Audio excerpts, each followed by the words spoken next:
Anla's Flavorsലേക്ക് എല്ലാവർക്കും സ്വാഗതം. ഇന്ന് നമുക്കൊരു വളരെ രുചികരമായ ഒരു കുഴിപ്പണിയാരം അതോ ഒരു കുഴിയപ്പം ഉണ്ടാക്കുന്നത് എങ്ങനെയെന്ന് നോക്കാം. ഇത് ഒരു സൗത്ത് ഇന്ത്യൻ ഡിഷാണ്. വളരെ രുചികരമായ വളരെ സിമ്പിൾ ആയിട്ട് ഉണ്ടാക്കാൻ പറ്റുന്ന ഒരു ഡിഷാണിത്. നമ്മുടെ ഉണ്ണിയപ്പക്കാരയിലാണ് ഇത് ഉണ്ടാക്കുന്നത്.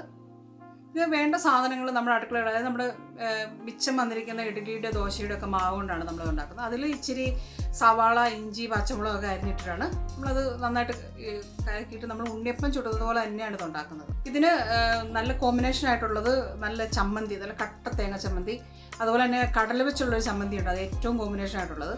അതെങ്ങനെ ഉണ്ടാക്കുന്നതെന്ന് ഞാൻ ഈ വീഡിയോയിൽ തന്നെ അതും ഷെയർ ചെയ്യുന്നുണ്ട്. ഇത് നമുക്ക് ബ്രേക്ക്ഫാസ്റ്റിനുള്ളൊരു ഡിഷായിട്ട് ഉപയോഗിക്കാം, അതുപോലെ തന്നെ ഈവനിങ്ങിലുള്ളൊരു സ്നാക്കായിട്ട് നമുക്കിത് യൂസ് ചെയ്യാവുന്നതാണ്. കുട്ടികൾക്കും മുതിർന്നവർക്കൊക്കെ വളരെയധികം ഇഷ്ടപ്പെടുന്ന വളരെ രുചികരമായ, ഒരുപാട് സമയമൊന്നും നമുക്ക് അടുക്കളയിൽ ചിലവഴിക്കേണ്ട കാര്യമില്ല, വളരെ സിമ്പിളായിട്ട് ഉണ്ടാക്കാൻ പറ്റാവുന്ന ഒരു ഡിഷാണ്. അപ്പോൾ നമുക്കിത് എങ്ങനെ ഉണ്ടാക്കുന്നതെന്ന് നോക്കാം.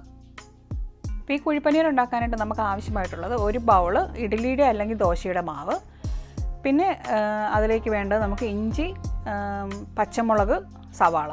ഇവിടെ ഞാൻ എടുത്തിരിക്കുന്നത് ഒരു 2 സവാള കൊത്തിയരിഞ്ഞത്, ഒരു കഷ്ണം ചെറിയ ഇഞ്ചി, പിന്നെ ഒരു 4 പച്ചമുളക്. ഇതെല്ലാം കൂടെ കൊത്തിയരിഞ്ഞിട്ട്, ഇതിനോട് ഞാനിവിടെ ചേർത്തിട്ടില്ലാത്തത് മല്ലിയിലയോ അതുപോലെ തന്നെ കറിവേപ്പില, അത് രണ്ടും എനിക്കില്ലാത്തതുകൊണ്ടാണ് ഞാൻ ചേർക്കാഞ്ഞത്. അതെല്ലാം കൂടെ ഇതുപോലെ തന്നെ കൊത്തിയരിഞ്ഞിട്ട് നമ്മൾ ഈ കൂട്ടിലേക്ക് ഇതുപോലെ കൈയിട്ട് കുറച്ച് ഉപ്പും കൂടെ ചേർത്തിട്ട് നന്നായിട്ടൊന്ന് മിക്സ് ചെയ്ത് വെക്കുക.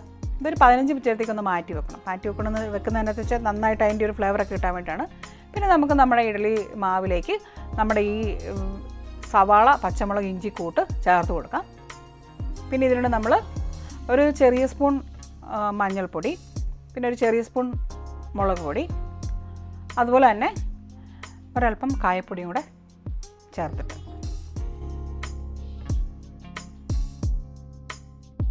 നല്ലതുപോലെ എല്ലാം കൂടെ കൂടി ഇളക്കി ചേർത്ത് വെക്കുക.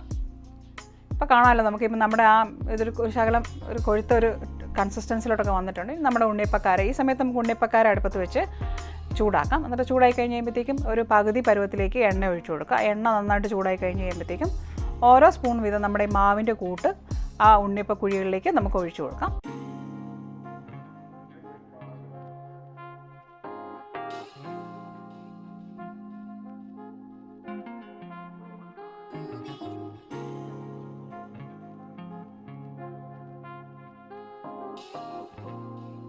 അപ്പം നമ്മുടെ ഉണ്ണിയപ്പത്തിൻ്റെയൊക്കെ ഒരു വശം നന്നായിട്ട് മുരിഞ്ഞ് വന്നിട്ടുണ്ട്. ഇനി നമുക്കൊരു സ്പൂണും ഫോർക്കും ഉപയോഗിച്ചിട്ട് നമുക്കതൊന്ന് മറിച്ചിട്ട് കൊടുക്കാം.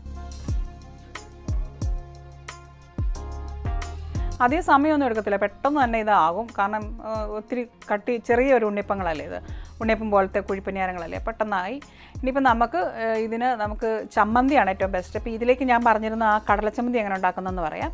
ഇപ്പോൾ ഈ കടലച്ചമ്മന്തി ഉണ്ടാക്കാൻ വേണ്ടി ഞാൻ എടുത്തിരിക്കുന്നത് 1.5 ടേബിൾ സ്പൂൺ പൊട്ടുകടല, ഒരു പച്ചമുളക്, 3 ടേബിൾ സ്പൂൺ തേങ്ങ ചിരവിയത്, അതുപോലെ ഒരു 3 ചെറിയ ഉള്ളി. ഇതും എല്ലാം കൂടെ കൂടി മിക്സിയിൽ നന്നായിട്ട് അരച്ചെടുക്കുക. വെള്ളം അധികം ആകരുത്. അതുപോലെ തന്നെ ഇത് നമ്മൾ ചൂടാക്കത്തില്ല. ഇതിലേക്ക് നമുക്ക് കടുക്, കറിവേപ്പില, ചുവന്ന മുളക്, അതുപോലെ തന്നെ ഉള്ളി, ഇതെല്ലാം കൂടെ താളിച്ച് ചേർത്ത് ഉപയോഗിക്കാം. ചുവന്ന ചമ്മന്തി നമ്മൾ സാധാരണ അരിക്കുന്ന തേങ്ങാ ചമ്മന്തി ചേർത്തും കഴിക്കാം, പക്ഷേ പൊട്ടുകടല ചമ്മന്തിയാണ് ഇതിനോട് നന്നായിട്ട് കോമ്പിനേഷനായിട്ട് വരുന്നത്.